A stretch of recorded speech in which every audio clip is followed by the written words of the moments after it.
dans les vidéos que j'ai pu poster ces derniers mois, je vous ai énormément parlé de l'importance d'accumuler des skills, d'accumuler des compétences qui vous permettront de un, de vous démarquer, ensuite d'amener votre propre personnalité en, d'une certaine manière, imprimant votre propre marque dans l'esprit des gens, mais aussi pour pouvoir ensuite potentiellement monétiser cette compétence et en faire quelque chose qui vous permettra de vous élever et de vous rapprocher de vos objectifs.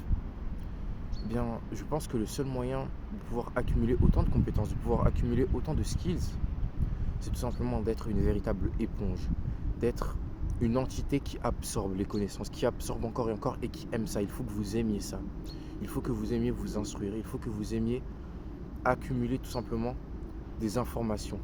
Parce que on ne se rend pas compte, mais il y a énormément d'informations qu'on accumule qui nous sont tout simplement inutiles. Et il y a aussi énormément d'informations que nous accumulons qui sont utiles. Et le tri entre les deux est extrêmement compliqué. Mais le problème, c'est que ce tri-là, ce tri qui vous permettra de dissocier le bien du mal, il ne peut être fait qu'en continuant tout simplement d'accumuler. Et au fur et à mesure, vous vous rendrez compte, après avoir accumulé plusieurs connaissances au sein d'un domaine, que certaines sont bonnes et que certaines sont néfastes. Je vais vous donner un exemple.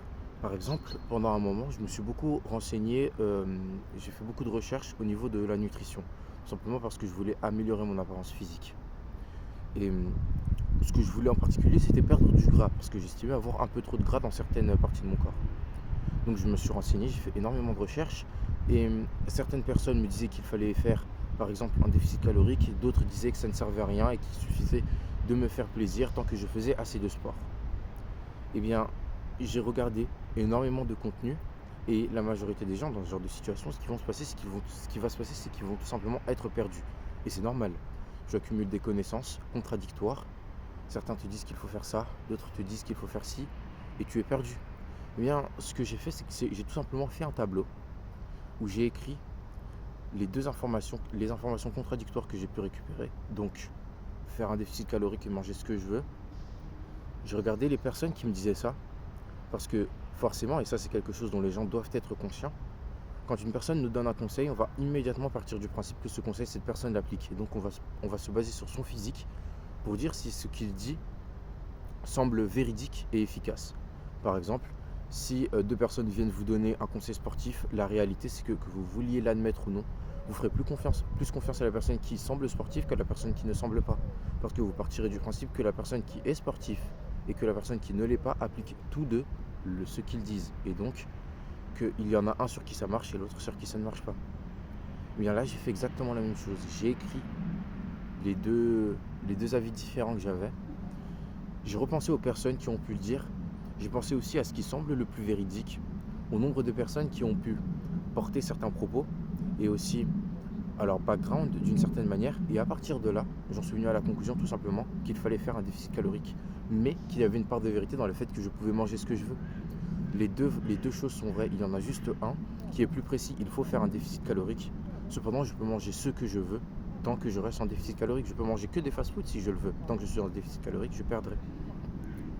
Mais pour pouvoir avoir cette foi d'aller chercher les informations, de les trier, de discerner le vrai du faux, de discerner le bon du mauvais, il faut aimer ça. Il faut aimer accumuler les compétences, il faut aimer accumuler les connaissances, traiter les connaissances. C'est quelque chose que vous devez aimer et c'est pour ça que vous devez être des éponges. Et vous devez être des éponges absolument partout, que ce soit chez vous quand vous regardez des vidéos, chez vous quand vous lisez des livres, à l'école quand on vous apprend des choses. Vous ne vous rendez pas compte de l'importance de ce qu'on nous apprend à l'école et parfois, ce n'est pas nécessairement ce qu'on va vous dire dans les cours qui vous apportera le plus. Moi, par exemple, j'oublierai jamais ce jour. C'est en 6e. Bon, j'enchaîne les anecdotes, mais c'est parce que c'est des choses qui sont ancrées en moi encore aujourd'hui et que je veux vous partager parce qu'elles m'ont aidé à évoluer, elles m'ont aidé à être l'homme que je suis aujourd'hui. Donc, par exemple, je reprends cet exemple, c'était en 6e. J'avais fait un mauvais deuxième trimestre et vu que j'étais délégué, j'avais assisté au conseil de classe. Les profs avaient donc souligné ce mauvais deuxième trimestre et je l'avais très mal vécu. J'avais même pleuré ce jour-là, je m'en souviens. Et le lendemain, j'ai eu cours de sport. J'avais cours de sport. Et j'étais dépité, je regardais le sol, j'étais pas bien. Le prof l'a vu. Et donc, il m'a pris à part, il est venu me voir et il m'a dit écoute, Tim, je sais pas pourquoi tu fais le dépressif, ça sert à rien. Pleurer ne sert à rien, faire le dépressif ne sert à rien, regarder le sol ne sert à rien, ça va rien changer à ta vie. Ça va rien changer à tes notes. Donc arrête de pleurer, arrête de faire la pleurnicheuse, comporte-toi un peu comme un grand garçon, t'es plus un gamin. Ferme ta gueule, arrête de pleurer, tout simplement. Va te mettre au sport avec tout le monde. Pleurer ne changera rien à ta situation. Donc arrête de pleurer, lève la tête et fais les efforts nécessaires pour remonter la pente. Et donc je lui ai tout simplement dit ok monsieur, je le ferai. Et je suis allé courir avec les autres parce que les autres faisaient des tours de terrain. Et ce trimestre, je me suis rattrapé. J'ai bossé comme un malade. J'ai essayé de taffer sur les lacunes que j'ai pu avoir. J'ai fait d'une certaine manière, on peut le dire, une remontada.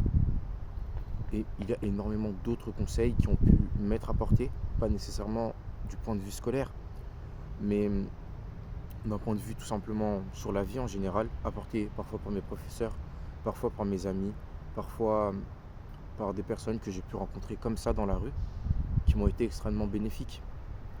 Et si j'ai pu récolter ces informations-là, c'est parce que je les ai acceptées, parce que je les voulais, tout simplement. Il faut écouter ce que les gens vous disent, c'est extrêmement important. Évidemment, il n'y aura pas que du bon dans ce que les gens vous diront. Mais je pense que vous pouvez toujours tirer du bon de ce que les gens vous disent. Même si c'est quelque chose qui n'est pas forcément utile, eh bien, le simple fait de pouvoir être capable de le notifier, ça va permettre tout simplement de développer votre intelligence et aussi de vous permettre de savoir dissocier ce qui est bon de ce qui est mauvais. Donc vraiment, encore une fois, accumuler. Allez chercher les informations, allez chercher les choses intéressantes. N'ayez pas peur de vous immerser. Là, je suis pas sûr que ça se dise ça, vous me le direz dans les commentaires, mais je pense pas du tout. De plonger, tout simplement. De plonger dans cette grande mer, dans ce grand océan où il y a des milliers de connaissances, des infinités de connaissances. Plonger et aller chercher encore et encore. Aimez ces connaissances, n'ayez pas peur d'aller les récolter, parce que si vous faites ce travail-là, vous arriverez à coup sûr à trouver quelque chose qui vous permettra de vous diversifier, mais aussi tout simplement de vous créer votre propre identité, de vous créer ce personal branding qui vous permettra ensuite d'être une personne qui pourra s'approcher de ses objectifs tout simplement. Enfin bon, j'espère que cette vidéo aura pu vous plaire, j'espère avoir pu vous aider. Je vous invite dans les commentaires à me donner votre avis sur la question. Si je me suis un peu trop éparpillé, pardon, dites-le moi dans les commentaires, mais des anecdotes j'en ai tellement, et si vous voulez que je vous en partage d'autres dans les vidéos, dites-le moi aussi. Ça me fera plaisir de les partager parce que je pense avoir pu accumuler pas mal de petits conseils super intéressants et super utiles qui m'ont permis d'être là où j'en suis aujourd'hui et qui me permettront d'aller encore plus loin dans le futur. Merci à tous, c'était Tim Movement. À la prochaine.